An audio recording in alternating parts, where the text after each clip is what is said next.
Dios le bendiga. Amén. Damos gracias a Dios en este día que nos ha permitido estar aquí en este lugar para exaltar su nombre, ¿verdad? Pongan sobre su pie. Vamos a tener un versículo de la palabra de Dios leída en esta tarde, ¿verdad? Si pueden buscar en su Biblia en la epístola del apóstol Pablo a los romanos, epístola del apóstol Pablo a los romanos, capítulo 1, versículo 17, ¿verdad? Amén. Amén. Romanos 1, 17.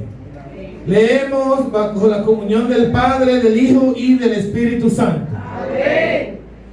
Porque en el Evangelio la justicia de Dios se revela por fe y para fe, como está escrito: mas el justo por la fe vivirá. Buen Dios y Padre amado, te alabamos, te bendecimos, te glorificamos. Señor, tuya es la gloria, la honra, la sabiduría y el poder. Que tu Espíritu Santo abra nuestro entendimiento y podamos cada día más tener una buena hermenéutica y comprensión de tu palabra conforme a tu riqueza en gloria. Gracias te damos, Dios. En el nombre de Jesús. Amén. Se puede sentar, pero no siente la adoración, ¿verdad?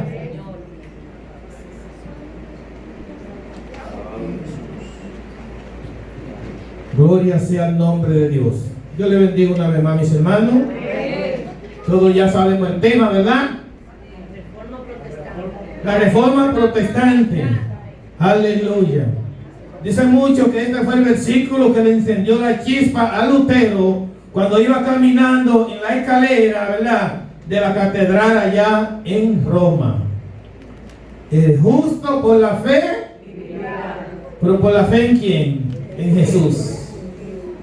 Dice Habacuc 4: aquel cuya alma no es recta se enorgullece, mas el justo por la fe, tanto en el Antiguo Testamento como en el Nuevo Testamento. La reforma protestante, ¿verdad? ¿Qué fue la reforma protestante? Fue un movimiento religioso que se originó a lo interno de la Iglesia Católica en el siglo XVI. Debemos de mencionar dos de los primeros pre-reformadores. O sea, había un movimiento interno dentro de la iglesia que querían que la iglesia se volviera a la palabra de Dios.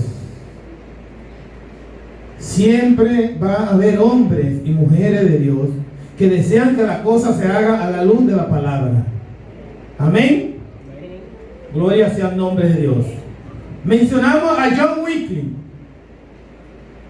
Voy a leer aquí en la pantalla. John Wycliffe, también conocido como Juan Wycliffe para el español, 1324-1384. Fue un traductor, teólogo y reformador inglés que fundó el movimiento que se conoce los lardos de Wyclifismo, los lardos o Wyclifismo, y que es considerado como el padre espiritual de los husitas y en la última instancia de los protestantes.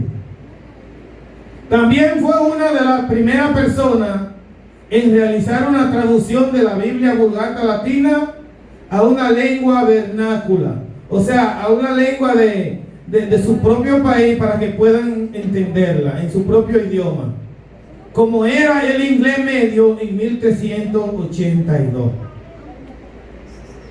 Hablamos del segundo, que se llama Juan Hus.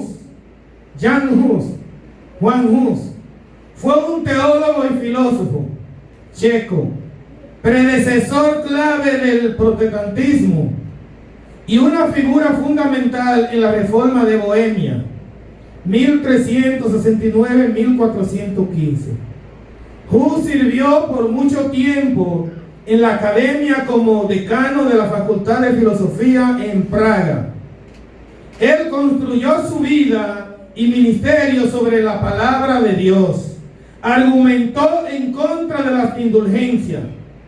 Hay que apoyarse en las Escrituras, no en el Papa. Le dijeron que se retratara. Él dijo: lo que dije con mis labios, lo sello con mi sangre. Aleluya. Hay que apoyarse en las Sagradas Escrituras, no en el Papa. Ya ustedes saben que lo apresaron y le dijeron: retrátate. Tiene que rectificar eso. Lo que yo dije con mis labios, yo lo sello con mi sangre. Aleluya. Siempre va a haber hombres y mujeres de Dios que van a defender las Sagradas Escrituras. Lo que tenemos que hacer es el trabajo de Dios. Hay personas, no, que la iglesia, pero la iglesia es de Cristo y Él murió por ella. La iglesia no descansa sobre los dogmas y la creencia de ningún hombre. Descansa sobre la sangre de Cristo, porque Él la compró con su sangre. Porque para hablar de la reforma, siempre hay movimiento interno que se mueven a lo interno, que quieren la reforma a la luz del texto bíblico. Martín Lutero se montó ya en esos pre-reformadores a lo interno de la Iglesia Católica, hasta que llegó el momento que lo vamos a ver más adelante. Martín Lutero,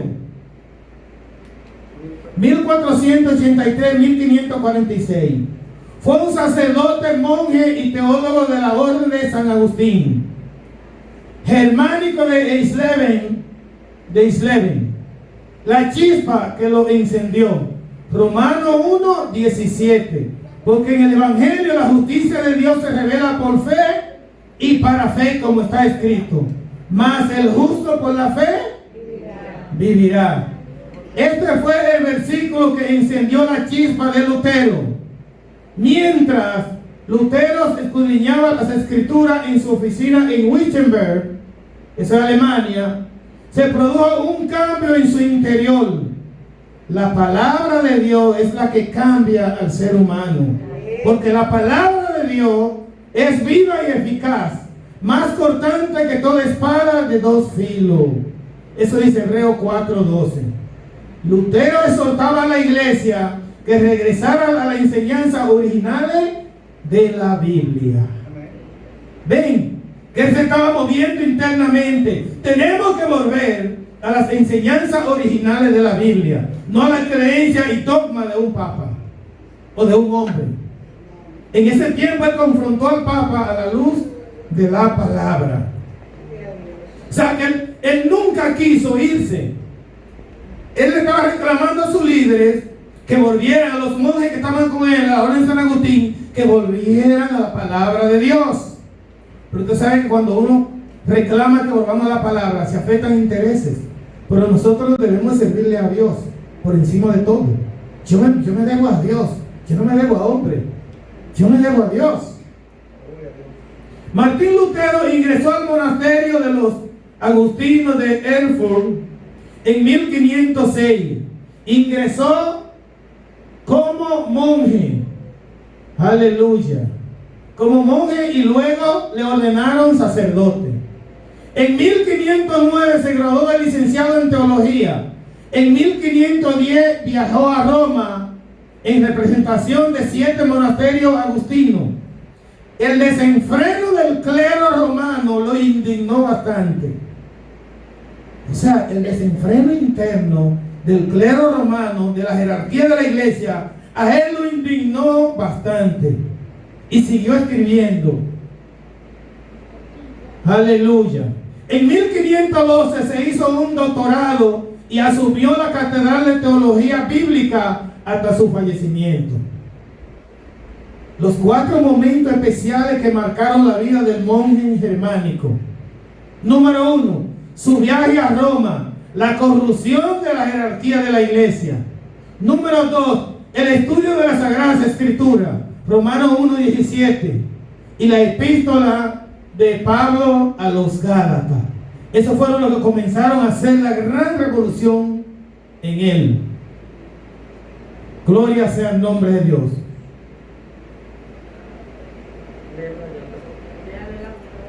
Lutero sugirió a la iglesia a la que gobernaba el Papa Gregorio I que la iglesia romana no estaba por encima de las otras iglesias. ¿Nosotros estamos por encima de las otras iglesias? Es una más de la iglesia de Cristo. Somos una iglesia, somos una iglesia más de la iglesia de Cristo, de muchísimas que hay. Ninguno debemos tener el más alto concepto del que debemos tener, sino decir con cordura. Somos la iglesia de Cristo, como hay muchas iglesias. Gloria sea el nombre de Dios.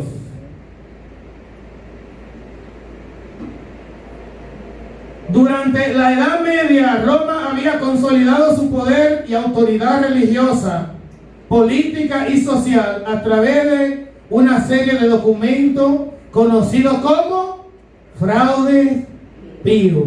¿Sabes lo que es fraude pío, verdad? Fraudulento totalmente, fraude pío. Algunos dicen mentirita blanca, ¿verdad? Fraude pío. El 31 de marzo, el Papa León X promulgó una bula papal por la que concedía la indulgencia, el perdón de pecados a todos los fieles que aporten dinero a la construcción de la Catedral de San Pedro. O sea que todo el que aportó aquí para este templo, vamos a concederle una indulgencia, ¿verdad? Para que sean salvos.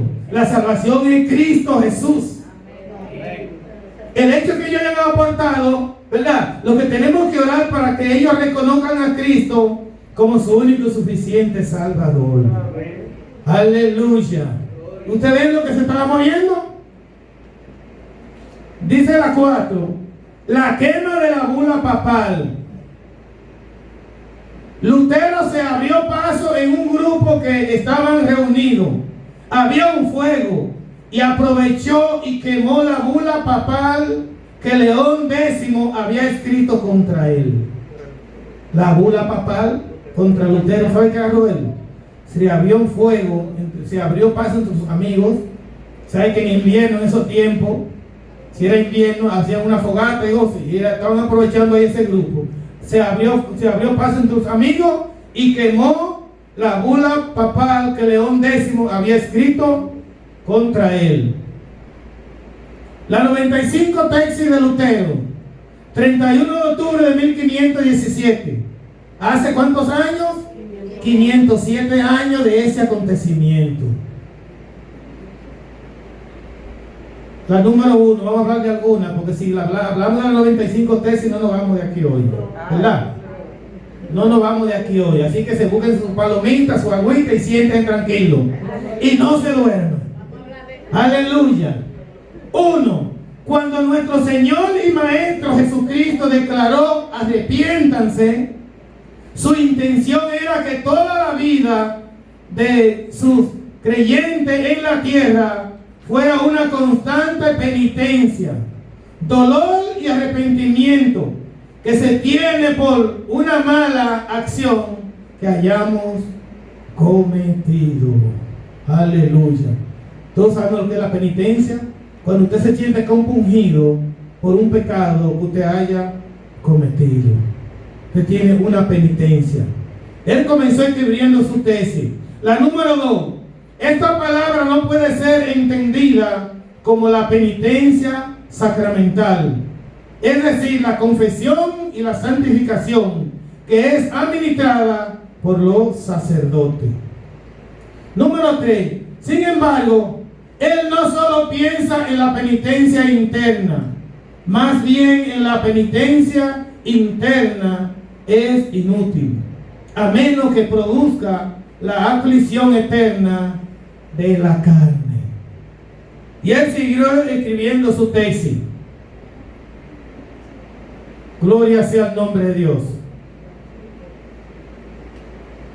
5. El Papa no remitirá ni puede remitir ni perdonar otros castigos, pena, excepto lo que él haya impuesto por sí mismo. ¿Usted cree que un ser humano puede darle el perdón a alguien para que alcance la salvación de su vida? Nosotros tenemos que predicar a Cristo, decirle al mundo que a través de Cristo pueden alcanzar la salvación de su alma. Aleluya. Son algunas que vamos a leer. El Papa no puede perdonar los pecados solo en el sentido de declarar y confirmar lo que Dios haya confirmado. Si una persona viene aquí, ¿verdad?, Mire, yo acepté al Señor, ¿verdad? Yo acepté a Cristo como mi Salvador. Ah, pues venga, tú eres parte del rebaño, según la confesión de Él. Pero yo no puedo decirle a Él, no, ya tú eres salvo, tranquilo. Si tú no aceptaste a Cristo, tendrás problemas. Es Jesucristo que te puede dar la salvación. La 7 dice, Dios no perdona ninguno de los pecados, a menos que el pecador se presente afligido y humillado delante del sacerdote, que es su vicario. Amén. La persona, para alcanzar la salvación, ¿qué tiene que hacer? Humillarse delante de Dios, reconocer su pecado, afligirse y reconocer su pecado. Entonces ya la iglesia viene y lo acepta como una persona que se arrepintió. Número 8. Los canones sobre la penitencia son impuestos solo sobre los vivientes. No deben ser impuestos a los que agonizan. ¿Ustedes sabían? La gente que ya estaban agonizando, iban y le ofrecían ya tu perdón y ya tú eras salvo. La gente debe de confesar ¿quién? A Cristo como su único y suficiente Salvador. Dice el 9. Por eso el Espíritu Santo que actúa en el Papa nos hace bien cuando este último en su decreto remueve el artículo de muerte y extrema necesidad. Ay, qué bueno, ¿verdad? Y que el Espíritu que hay en el Papa solamente, ¿verdad?, funciona para un grupo, ¿verdad? Para nosotros y para todos. Eso es el Espíritu de Él, no es el Espíritu Santo que conocemos. Debe ser para todos. Gloria sea el nombre de Dios. Dice el 10. Los sacerdotes actúan de manera enfermiza e irracional cuando reservan para el purgatorio la penitencia impuesta por los canones sobre los que están en agonía de muerte. ¿Ven? Todo eso fueron las bulas papales, las indulgencias. Dice el 11, la 11, ¿verdad? Este abuso de cambiar la pena canónica por una pena en el purgatorio surgió cuando los obispos dormían. ¿Ven? Se coló esa ahí.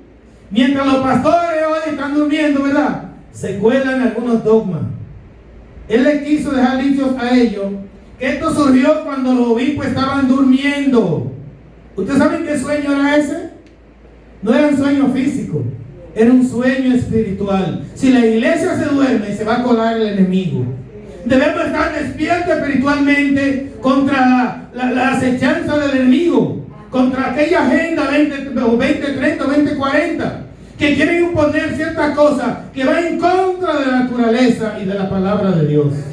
Debemos estar con los ojos abiertos, no durmiendo físicamente, espiritualmente.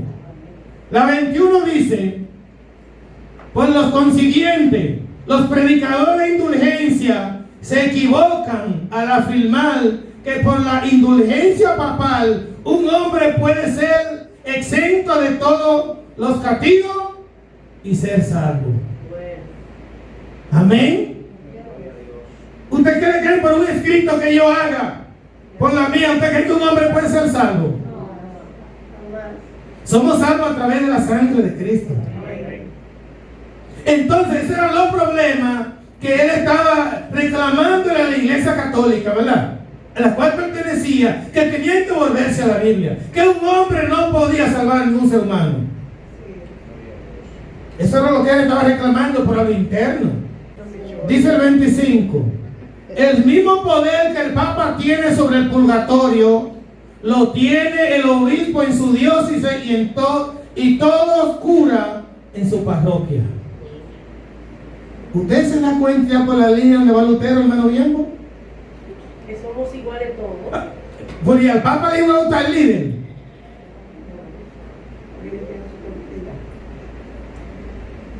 Decirle al Papa en ese tiempo: el mismo poder que usted tiene lo tengo yo en mi parroquia, y cualquier, mire, diácono en su diócesis.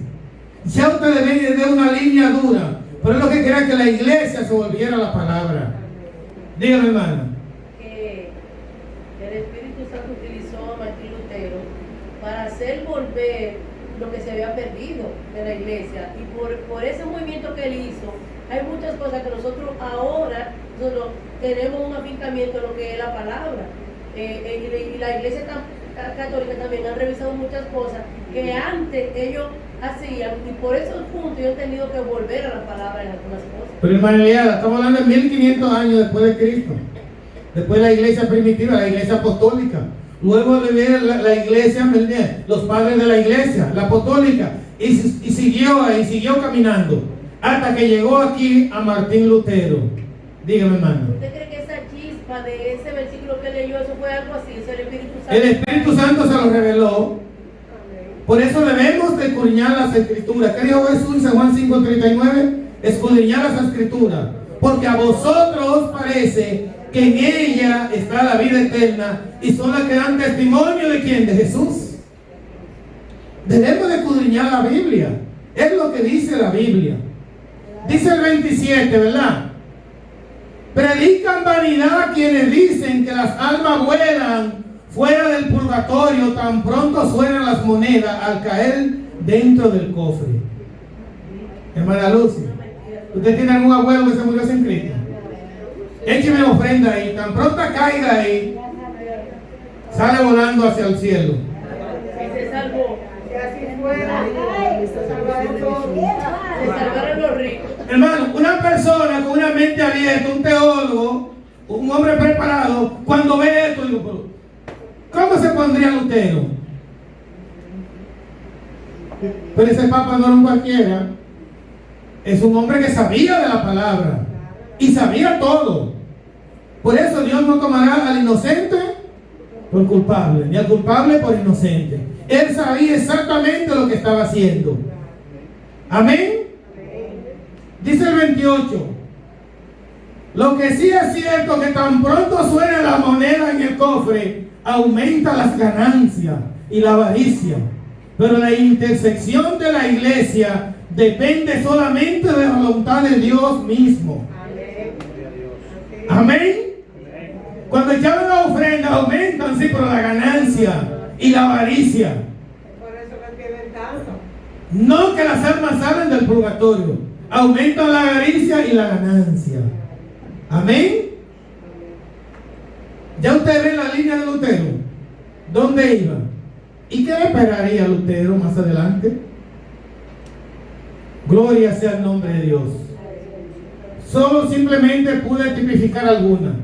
En el camino a la condenación eterna están quienes crean junto a sus maestros, estar seguros de su salvación por medio de las indulgencias. ¿Ven lo que él le dijo a su compañero que estaban predicando las indulgencias? En el camino de la condenación eterna están quienes crean junto a sus maestros, estar seguros de su salvación por medio de las indulgencias, de la bula, de la venta de indulgencias, de la bula papal. Dice el 36, todo cristiano que se arrepiente y se aflige sinceramente por su pecado, tiene perfecta remisión del dolor y la culpa, aunque no tenga certificado de indulgencia. Amén. Parece que estábamos certificados. De indulgencia. Hermano Elías, usted compraba la salvación. Yo tengo 3 indulgencias, ya yo estoy salvo. Era la venta de la salvación de la indulgencia. Usted le enseñaba y ya usted la salva. Dice el 42. Enseñar a los cristianos, se debe enseñar, perdón, me faltó algo ahí, se debe enseñar a los cristianos que no es la opinión del Papa, en manera alguna que la compra de indulgencia sea comparable con las obras del amor. Amén. Se debe enseñar a la iglesia, a los cristianos, que no es la opinión del Papa, en manera alguna que la compra de indulgencia sea comparable con la obra del amor. El amor de Cristo derramado en nuestros corazones no puede ser una indulgencia. ¿Cuál es la diferencia de nosotros los cristianos? Es el amor que nos diferencia de las demás religiones.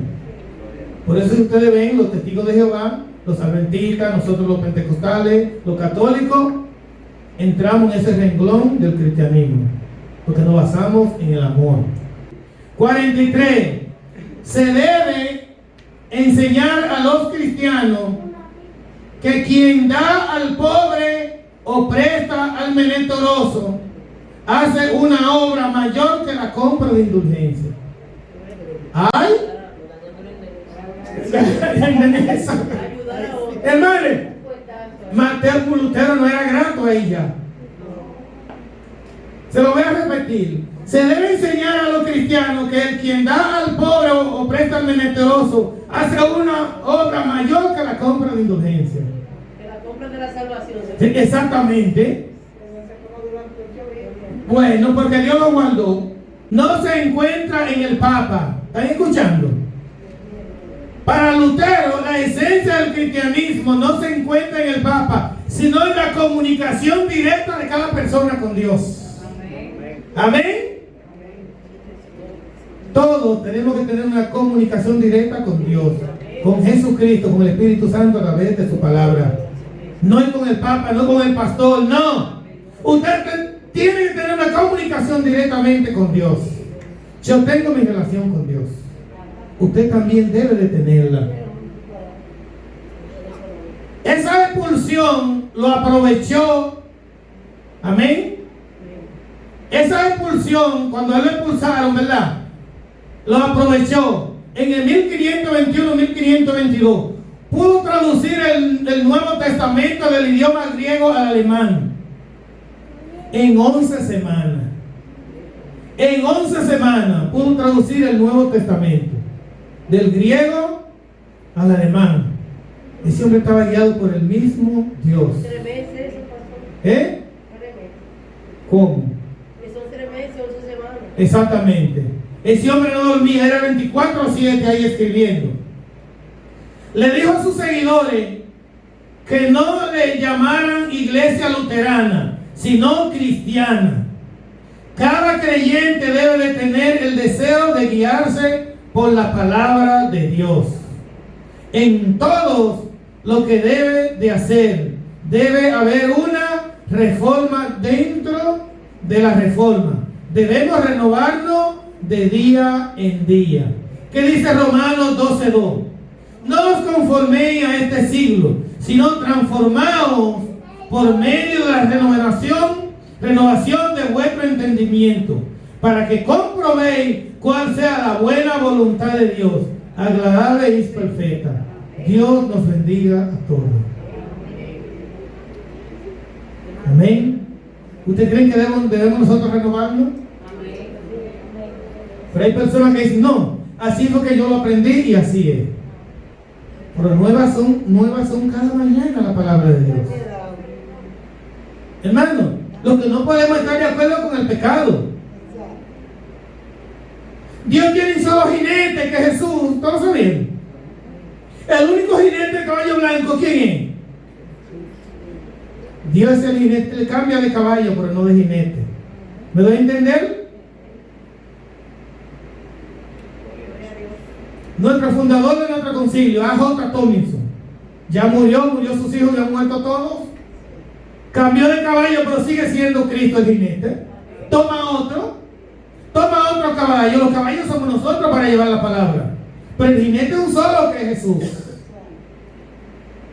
Entonces debemos renovarnos de días en día.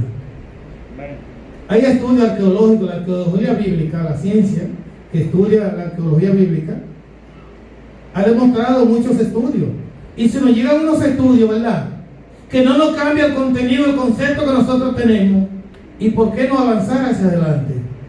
Debemos de renovarnos. Gracias a Dios que en nuestra congregación se han renovado algunas cosas que se entendía que estaban bien, ahora nos damos cuenta de que estamos mal y hemos cambiado para mejorar. La fe no es estática. La fe va de aumento en aumento, como la luz de la aurora. Debemos avanzar, no conforme al pecado. Lo que es pecado, pero hay ciertos términos que sí debemos de mejorar. El revolucionario más grande de todo el tiempo era Jesús. A Jesús lo cuestionaron, pero maestro, tus discípulos, ¿por qué no se lavan la mano cuando van a comer pan? Pero en el libro de usos y costumbres de la tierra palestina, ellos tenían que lavarse la mano muchas veces antes de comer. ¿Por qué? No había cuchara, comían con la mano. ¿Qué tiene que ver eso? ¿Qué tiene que ver eso con salvación? Nada. Entonces tenemos que analizar nuestra vida a la luz del texto bíblico.